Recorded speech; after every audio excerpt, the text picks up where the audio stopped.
Welcome to the X-Files, podcasts from the past with Mark Inman and Todd Mackey, and part of Kavoya Specialty Coffee's Exchange Coffee Podcasting Network, where coffee people talk to coffee people about coffee and things coffee adjacent.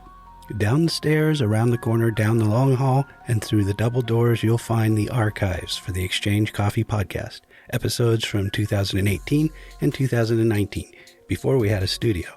We're going back through the archives and improving the sound quality where we can, re-recording introductions, and merging two-part episodes into a single episode.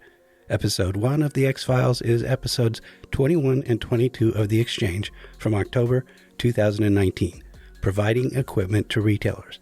And now, here they are from 2019, Mark and Todd.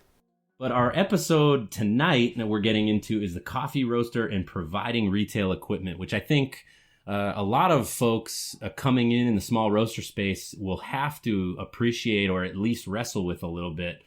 If you haven't already run into this question in a sales call, you certainly will. And do you want to set the stage for how this has come up in your experience and maybe a little bit of the institutional history of what we're talking about here in terms of pressure on providing retail equipment for potential wholesale partners? It's funny that you bring that up because I just had a conversation with a client yesterday who wanted to go over this topic that he's struggling with in his particular marketplace. And essentially what it boils down to is when you're negotiating a deal with a wholesale client to have your coffee served in their location, if you're lucky, you never have to go down this road. But more likely than not, what's going to end up happening is, yeah, we like your coffee, we like the price, but the competitor's offering me a free brewer and grinder. What are you going to give me?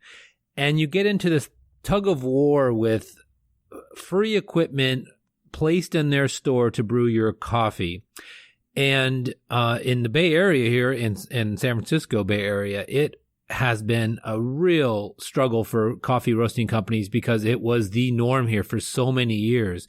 And to the point that people were giving away espresso machines and super automatic espresso machines. And, you know, before you knew it, for a decent sized account, you were putting in $18,000 to $20,000 of free equipment to sell your coffee in their store. So, as a former wholesale roaster, I dealt with that. I had my own equipment repairman. I had my own, I was, selling equipment as well.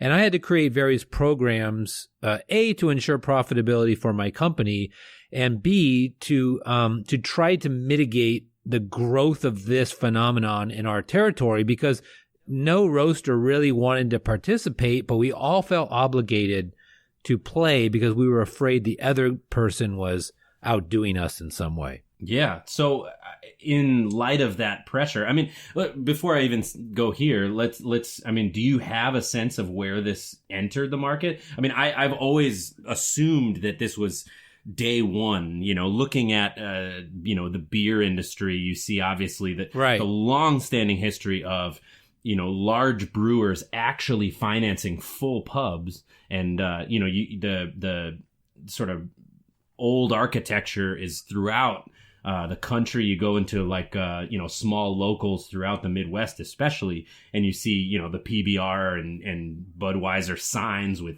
the bar's unique name noted underneath, these stock right. signs that were stamped and pressed, by the hundreds. And these bars were essentially outfitted by these large brewers as long as they owned the draft levers, right? And right. This is essentially the same type of model. Do you know, or is there any sort of oral history that's been passed down about this? Has this always been the way the business has worked, or was it something that someone introduced along the way as essentially an added value proposition that just kind of changed everything? Because it's certainly, when I got into selling roasted coffee 12 some odd years ago, this was the norm, and it really was the largest question, and we got it out of the way early in the meeting because, if right. you don't want to go there, it didn't even matter to have any other conversation whatsoever. Right. Well, I mean, my belief was that this came from the commercial coffee industry, where they did do a similar program to beer companies, where you had the glass ball the glass carafe brewers that, you do the bun brewers, but they had the glass, and the glass would have the branding etched on of the whatever, commercial coffee company. And they would give, a brew station with 5 burners, a bunch of those glass carafes. And that was the deal. And, a grinder, which wasn't really a grinder. It was more pour the ground coffee in this dispenser, and it dispensed the right amount of coffee per batch. And I think, at that point, the companies were providing filters, the little dump dispenser that was portioned out, and the brewers. How Specialty got involved in this, I think it was initially when Specialty was trying to establish its foothold in all the marketplaces, was if you wanted to take the space of an old commercial, like a diner that was selling, Farmer Brothers or Boyd's or, whatever, coffee in your marketplace, you had to match what they were doing to get your foot in the door. So I think it's somewhat, and here in the Bay Area, that would be Peerless Coffee was a major one, Hills Brothers, Farmer Brothers. They were all, giving all this equipment away. And then I think as Specialty took off and as Espresso got introduced into the market, it kind of warped that program because, well, that's a brewing equipment, a piece of equipment as well. So why would I pay for that? And the difference is that piece of equipment cost considerably more than a normal, a drip brewer with just hot plate burners. When faced with this question, I mean, we can take a look at it and essentially close the door and say, wow, whoa, it's not worth it. We could also take a little more critical approach and say, well, first, what are the positives surrounding providing equipment, right? If you're the coffee roaster who's growing, you're wanting to, pick off, post commercial accounts, let's say, for lack of a real accurate designation, you're wanting to, accommodate, retail accounts that might be accustomed to having equipment. They might be actually tied to equipment. And all of a sudden, if they swap up to you, I mean, they literally have nothing to brew coffee on. What are the positives to you beyond just closing the sale? I mean, the first I think about is quality control, the ability to actually, reshape how the coffee is being put out. But, what else do you see there? In theory, I think that's in theory. That often, never works out that way. But yes, I think that's the initial thing is you could establish your brewing parameters and your style of brewing with that client to maintain your product consistency or your product quality. A prime example of that, that is probably the ones that sticks out the most to me was Blue Bottle. When it was somewhat reverse the psychology is if you wanted to sell their coffee in your store, you had to get rid of your brewer. You had to get rid of, all of the brewing equipment that you had prior to, and you had to buy pour over stations. And I think they were using Bonavita cones, if I'm not mistaken. But you had to buy their drippers, their drip station, and that's the only way you can brew coffee if you wanted to sell Blue Bottle. I don't believe they had any restriction on espresso preparation, but I have known plenty of coffee companies that require you to use a certain brand of espresso machine because that's the one that they train on. That's the one that they either sell or repair, but that's the one that this particular company is deemed the espresso machine that expresses their coffee the best. So those are the requirements. Now, in many cases, they weren't giving espresso machines away. They may offset the cost or sell them to the account at a dramatic discount. But that's where I've seen that. I think the other thing is it establishes an ability to keep competition out because the psychology is if you give somebody that much money in equipment, you're investing that much money in their place, that they're going to stick with you for quite a long time and you could make your money out of that account. And that can work, and it also doesn't work a lot of the time. It depends on how you as the roaster set up that relationship. Yeah, no, I mean, and you're leading to the question of the moment, right? Which is how do you set up that relationship? Because you are laying out a tremendous amount of cash with a huge amount of risk, and it's very insecure unless there's, a super strong relationship. The assumption being if this isn't a brand new account, I mean, you're essentially, coming on as a new supplier. what have you seen done that you feel like is the most responsible way to structure, a contract or a supply agreement that actually makes this type of investment worth the while? Well, Todd, not only have I seen that before, I'm actually here tonight to walk you, the audience, through how to do this, because I created one of these. It was quite successful. And as you know, Todd, I like to get here pretty early before our show and prepare and have everything ready to bring value to our listeners. So here's exactly what I would do. We created a formula. Sorry. We created no, it's fine. We created a formula at my company, and it was through a dialogue with a client. First, you want to just start the dialogue with a client of, look, I understand that the norm here is, equipment is provided, but to be perfectly frank and open and above board, you're in business to make money, as am I. That's how we exist. That's how we are able to do the things we do. So, I need to have, if I'm going to make this investment in your company and to provide you coffee, I need to have insurances that I'm going to actually, this is going to be a profitable or fruitful venture for me. And if it's not, it's too risky and I can't do it. And that to me is the first litmus test, because if they say, well, I'm not going to sign any deal or lock myself into any contract, I cannot stress this enough, walk away, because that customer is the customer who's going to dump you as soon as they get a cheaper per pound offer, they get more equipment offer, they get some perk, they're going to have no loyalty, and you will lose money guaranteed 100% of the time. So if they're not willing to even entertain an honest dialogue and show the math behind this, just walk away. Yeah, but let's just say that at the core, Mark, this is not a transactional exchange, right? Right. You are signing a contract as the supplier, just putting the machine that is an open-ended, continual investment, incrementally speaking, over day by day, by month, hopefully year by year.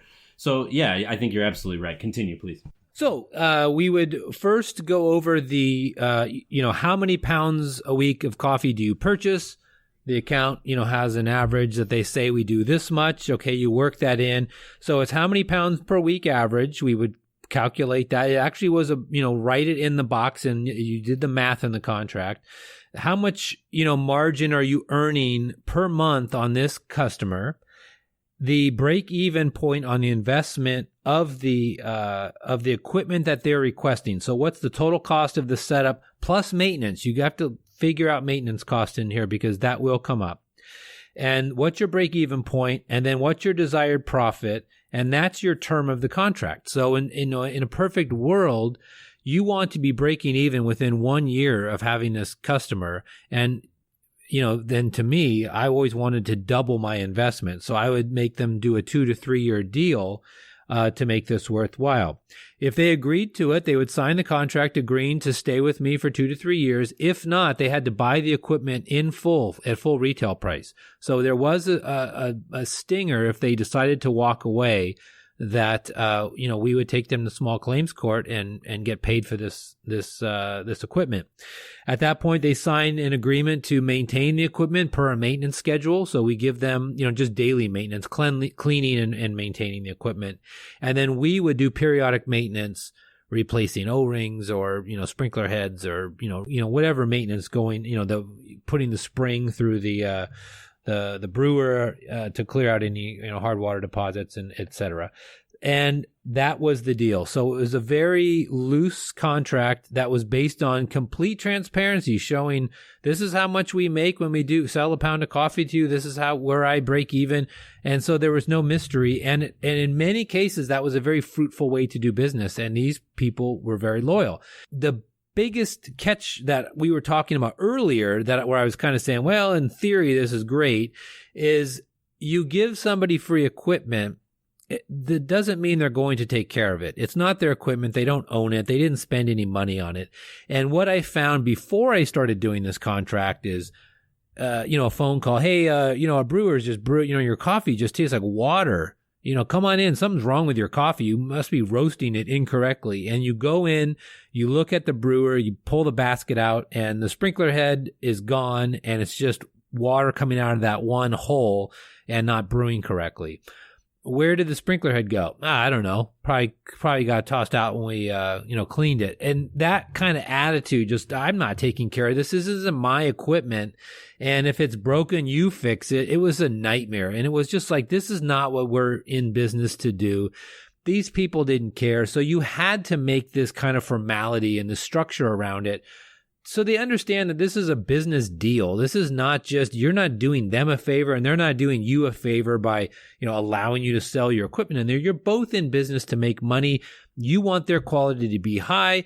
They want you to deliver good coffee and, on time and when they need it, and they need help when they have emergencies. And if you're both holding up both sides of the bargain, you both should be making money. So it's okay to have these structured deals. I would say not having these structured deals will be at your detriment. For sure.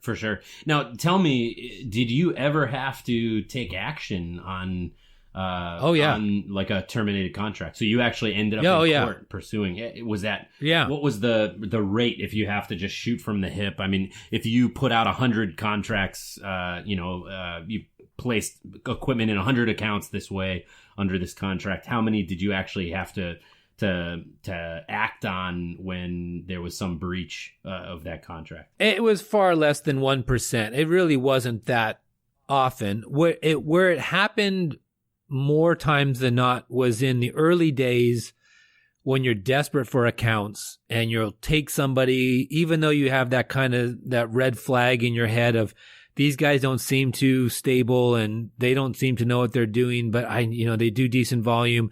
And those are the people that don't pay on time and they disappear. And I actually had an account that wasn't paying. And then I said, look, I need to come just confiscate the equipment because you haven't paid your bill in months. And every time I came by, the cafe was closed, the door was locked, and you could see the person behind the counter hiding.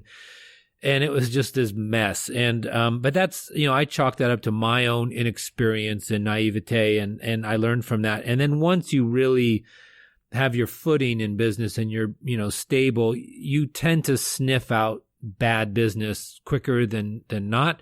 I did have a couple examples of large, decent sized grocery chains that just went bankrupt overnight and had no intention in paying their vendors. And those are the ones that it was even beyond small claims court. I mean, in one case, it was like a $75,000 claim I had to do. And it took me years in bankruptcy court to get paid back out. But on the other hand, I had accounts, I had, large, for a while there, large out here, Silicon Valley and all that, .com and the computer industry manufacturing facilities that, I placed 75 brew stations throughout that they were running 24/7, and the amount of coffee they were buying a week was just staggering. If that were to have gone sideways, I would have been out hundreds of thousands of dollars. But, at that point, and even to this point today, these companies were just printing money. So it was a great deal. Yeah, no, I mean, you bring up a fantastic thing to consider for companies that are small, that are skeleton crews, that, don't have the time and energy to be chasing AR, to be, drafting contracts, to get into the complexities of this and do the proper counterparty appraisal and really feel out the new customers as they're onboarding. I mean, like the extra work that it takes to really process and come to a conclusion as to how comfortable you are getting into business with someone that you're about to essentially finance their coffee program by placing equipment, enter an elaborate agreement that, even if it's terminated and you're contractually protected, is going to require lots of time and energy and capacity to follow up on. I mean, you're in this place where the last thing you want to do is do that. And not only are you, you're sort of out on the machine, but you're struggling to actually collect the money that you floated in coffee to boot. So, it can be a mess if that's not something that you're ready to get into and you don't structure this side of the program clearly. I would say, one way that I've seen roasters, kind of I wouldn't say fall apart. That's over dramatic, but certainly a shortcoming, and it causes a ton of confusion, is when this side of their program is like very like case to case. If they don't essentially have, it's kind of like not having a single-minded proposition in your marketing campaign. You don't have one guiding idea. If you don't have one structure to how you might approach placing equipment or providing retail equipment, in your accounts, it becomes very wishy-washy. The team that's executing has a really hard time actually, holding accounts to the line. And, if everyone comes back to you just like at retail and says, hey, you guys should offer this, and you say, sure. All of a sudden, there's very little predictable that becomes actionable when you're growing, and different people are responsible to actually get these different pieces of the puzzle put into place. So something to look out for sure. Well, and I think there's ways to avoid this. The client I talked to the other day, they are a smaller regional roaster surrounded by or in their mind, the people that they wanted to start taking accounts from were very large, very well equipped, very old companies. And he was asking me, well, how do I do this? How do I get in? How do I offer equipment to get my foot in the door? And my answer to him was, go, find another playing field, because you're going to lose against a company that owns 100,000 brewers, and they could just swap them out all the time. You're not equipped for this. You don't have an equipment guy, internally that can go and fix the equipment and maintain it. You're not selling equipment. You don't have a resale license for that. So what are play to your strengths? And in the case of these companies that you're mentioning that you're up against, what they have is equipment, and what they have is cheap prices.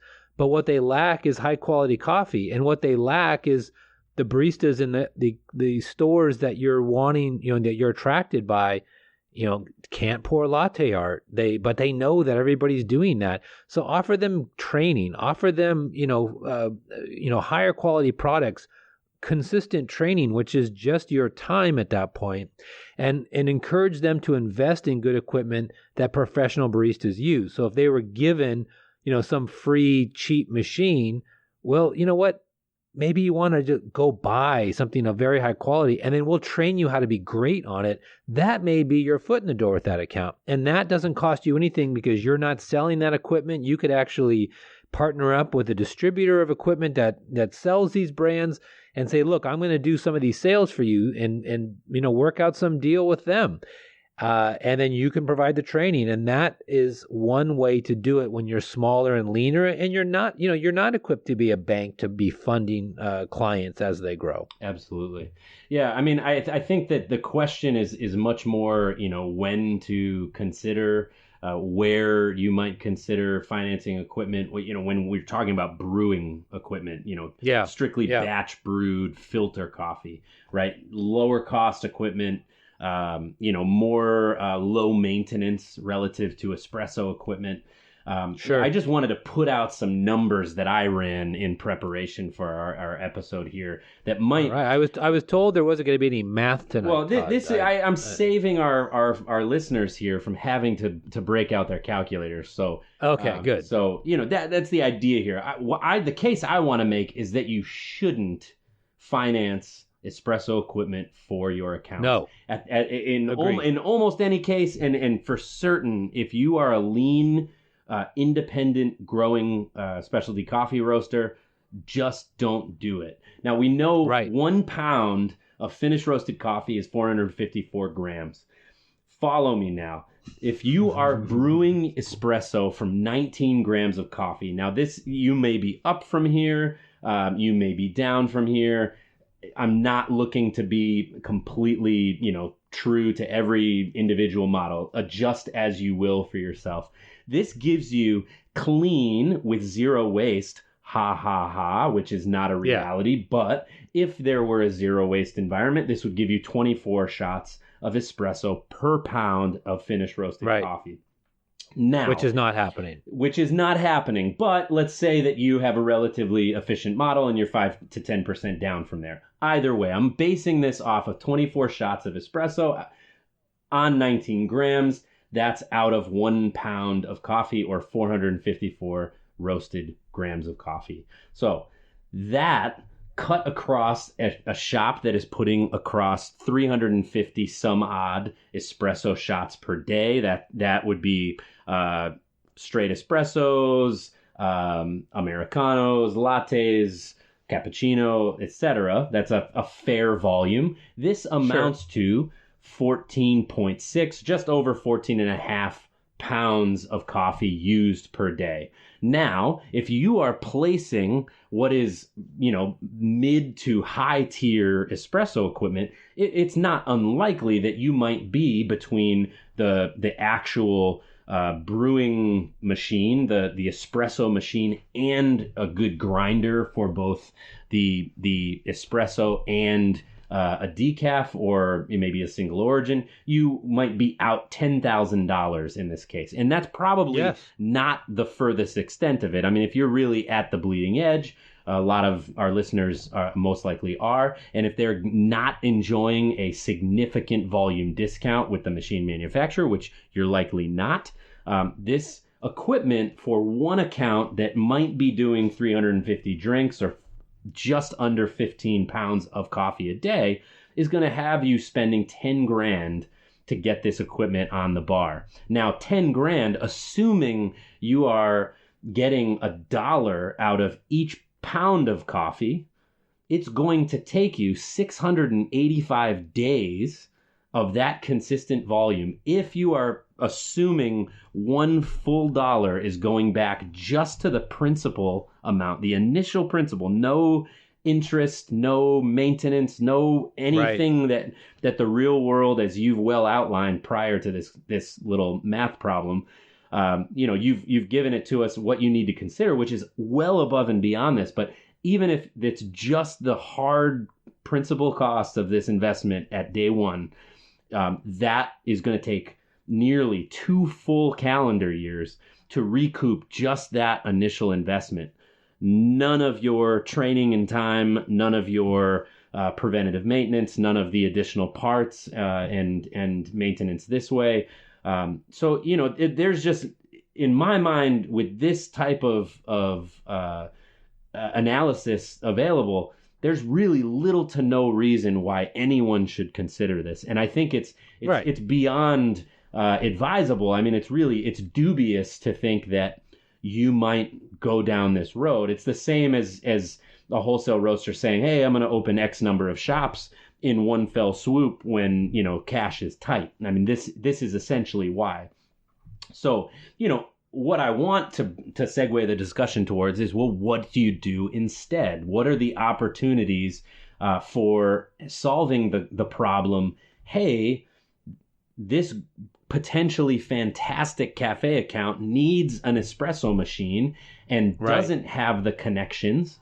How do I create value for them while solving that problem? And one of the very first ways that you can is to recognize essentially how the espresso machine manufacturers have, entered our market and they use roasting companies as distributors. So, there's very often, if not always, the opportunity to become a distributor, even at a very small size for some of these, espresso machines that you want your brand aligned with and that you want to get preferred pricing. You can pass that pricing at exactly your cost, and in the same spirit that you are suggesting in opening your books to a potential customer to show where your break even is and justify what type of markup you need to add in the case that you do place a brewer. You can say, hey, what I'm going to do is actually give you my cost on this machine and come in and that's a good, sort of a good faith. Let's meet here. I'm going to give you a chance to not buy this at a sticker price MSRP. And, you go in with the same amount of skin in the game as I do, coming in with your brewer, maybe. There are other ways as well. I mean, how have you ever seen or experienced, or maybe this was something you did in some capacity, but there's also leasing companies, third parties that will finance equipment, and you can take that, that sort of risk obligation out of house. I mean, is that something that you've had your hands in over the years?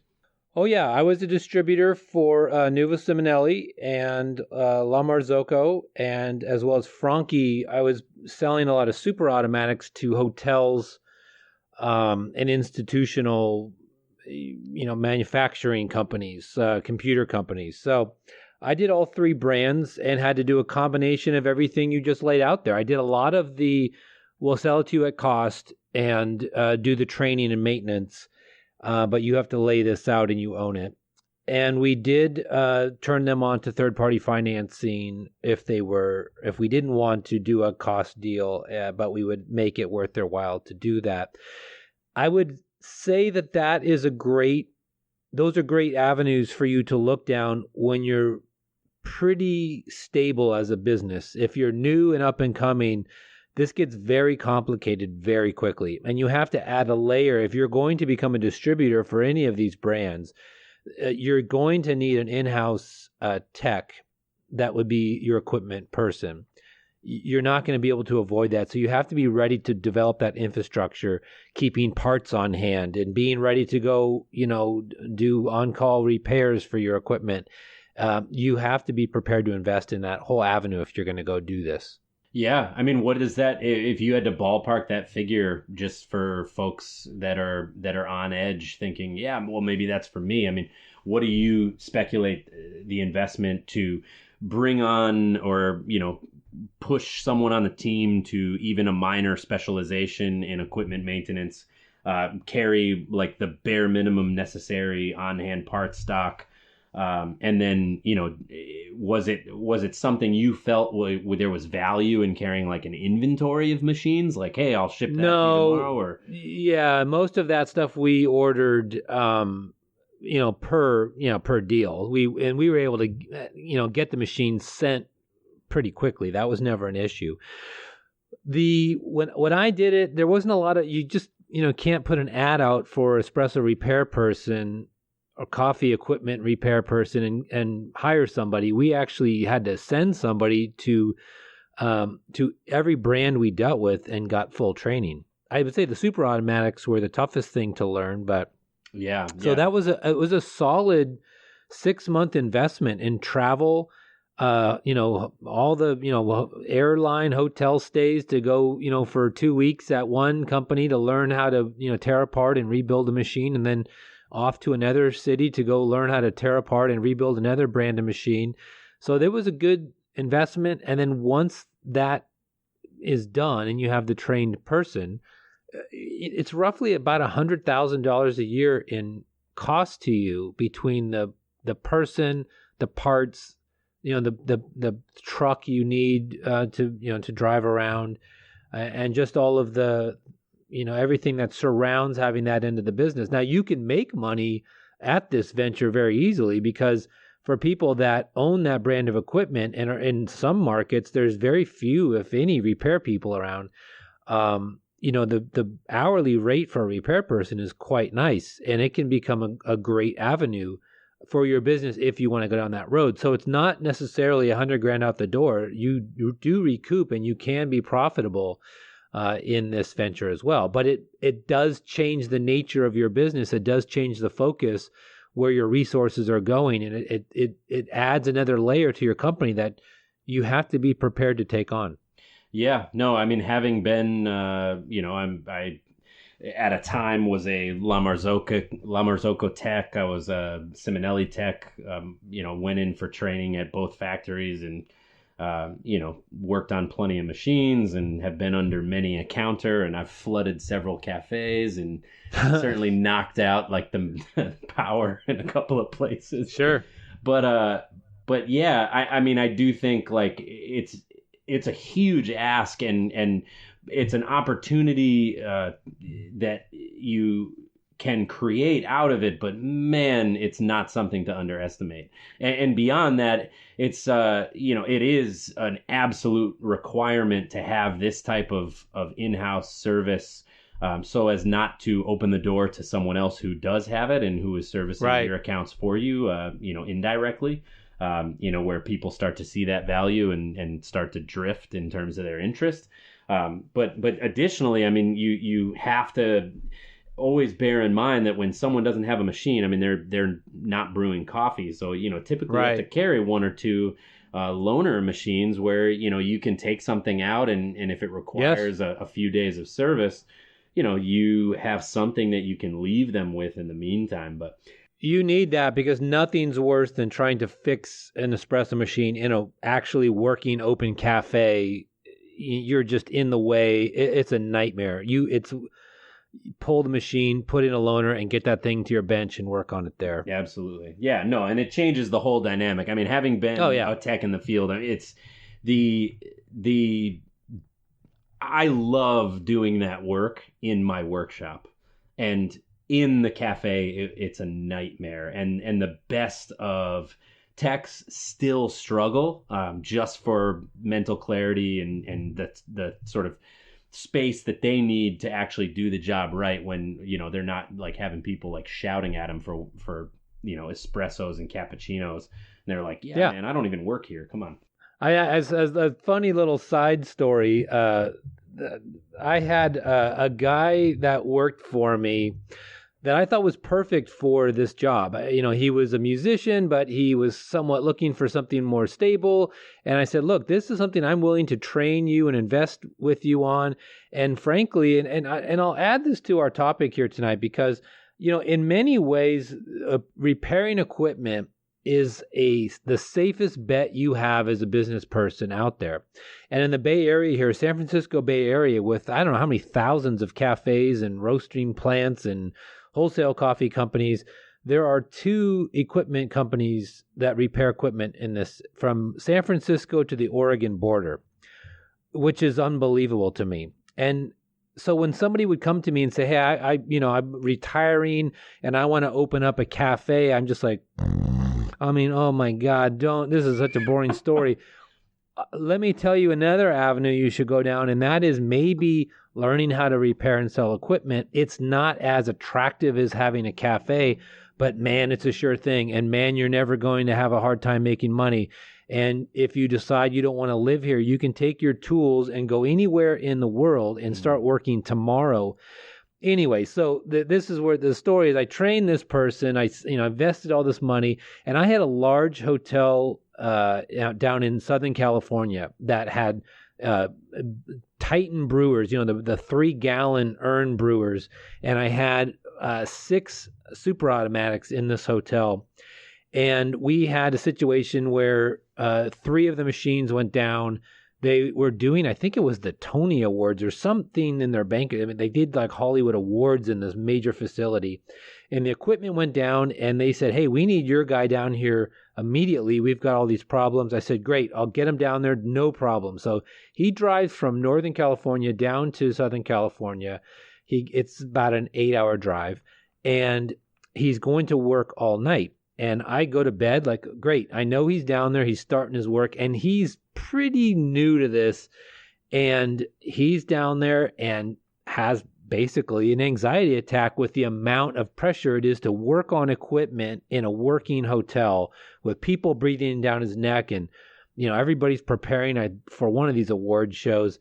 And the next morning I wake up, I go to work, and there he is sitting in my warehouse. And I said, what are you doing here? And he goes, I couldn't deal with it, man. I just left.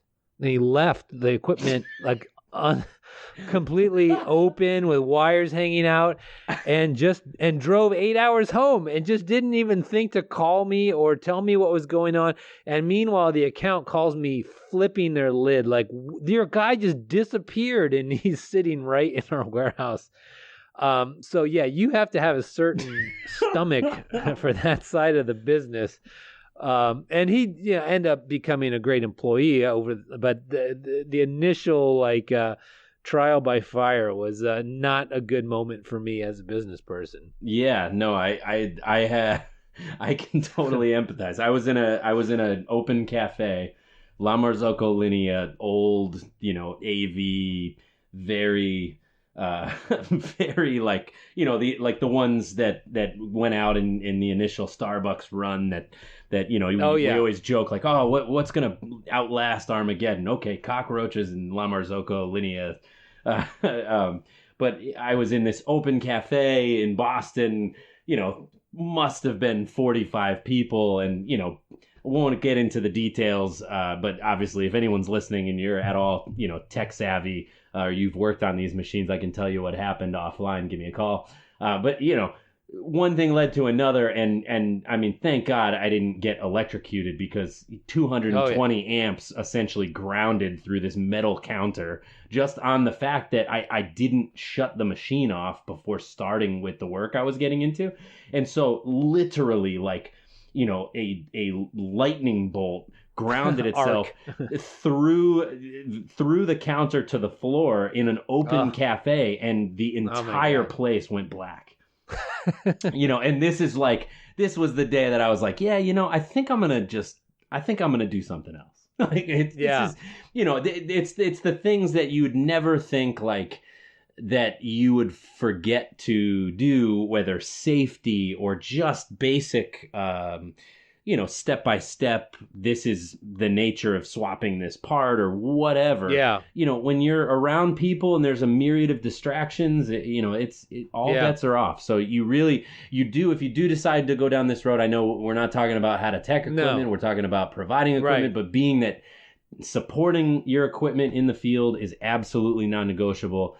I mean, having an able and then creating a safe and workable space for that person or persons it's no joke. Is completely essential. And I mean, you can't do this on a shoestring. This has to be a real investment in your company's direction. No, and it's the type of situation where in hindsight, I mean, thank God everyone was all right, but man, if I had my hand in the way of that, I mean, not only my personal safety, but the type of liability that, the stakeholders in the business that I was representing and the people who, were essentially responsible for the space that we were operating in, and all of the ways that would have played out would have just been horrible. And it's really, truly sobering to think about. So, something to really hammer home. But sure. But yeah, man, I guess, here we are, the coffee roaster and providing retail equipment. What haven't we hit? I mean, I feel like we're covering our bases pretty good. Mark, where should we bring it?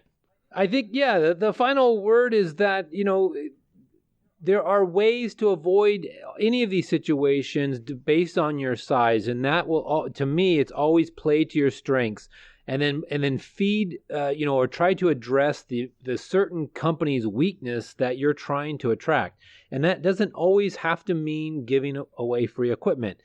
If you do get to that size, you understand based on what we've talked about the infrastructure involved. But think creatively before you get to that point, because you can get very far in your business cycle without doing that. And in a perfect world, I always thought it was crazy that, you don't see the meat distributor giving away free ovens, and you don't see, the bread company giving away free bread ovens. It's just, it doesn't, we, for whatever reason, our side of the industry is stuck in this free equipment game. And if you can avoid it, by all means do. If you can be creative about it, by all means try. But these are just some of the systems that I did back in the day and some of the things that Todd has done. And but there's many ways to address this issue that many roasters have talked to. Talk to other roasters, see what they've done. Everyone, in this industry I've found to be quite friendly, very open, and this is a topic we all struggle with. So it's something very important for us to be talking about and sharing information with everybody in the industry to see how do we address this in a way that makes sense, that keeps our businesses afloat and doesn't jeopardize the safety of our staff in the case of Todd, working on equipment, or your cash flow for your business, which you always desperately need to be holding on to. Yeah, right on. No, and at the bottom line, I mean, there's no free lunch. I love and I'm firmly confident that you were well ahead of the curve in terms of being transparent around how this plays through a roasting business.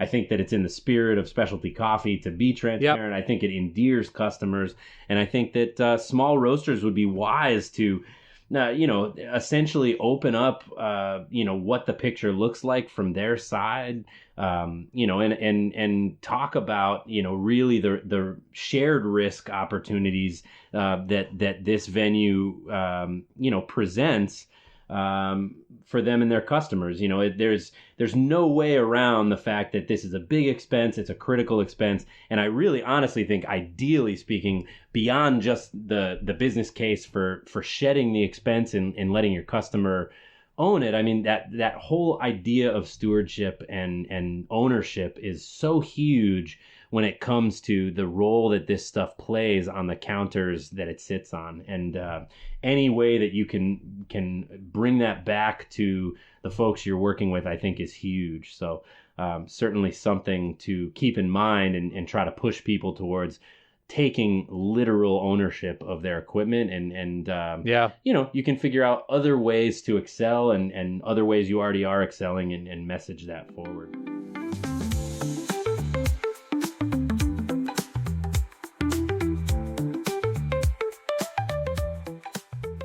You've been listening to The X-Files, revisiting, rewinding, reworking episodes of the Exchange Coffee podcast from the past, hosted by Mark Inman and Todd Mackey, and produced by me, Mike Ferguson. The Exchange Coffee Podcasting Network is brought to you by Kavoya Specialty Coffee, where coffee is always a collaborative voyage. Our free use opening theme for this episode was X-Files UK Drum Beat by Ronnie Drake. Our closing theme is Coffee Shop Acoustic Funk by Nick Panic. Remember, you can always email me at mike.ferguson@kavoya.com. Thanks for listening, and now your postscript. I need to have some consultation time with Ferguson. Look at that. I've never even seen an inbox like that.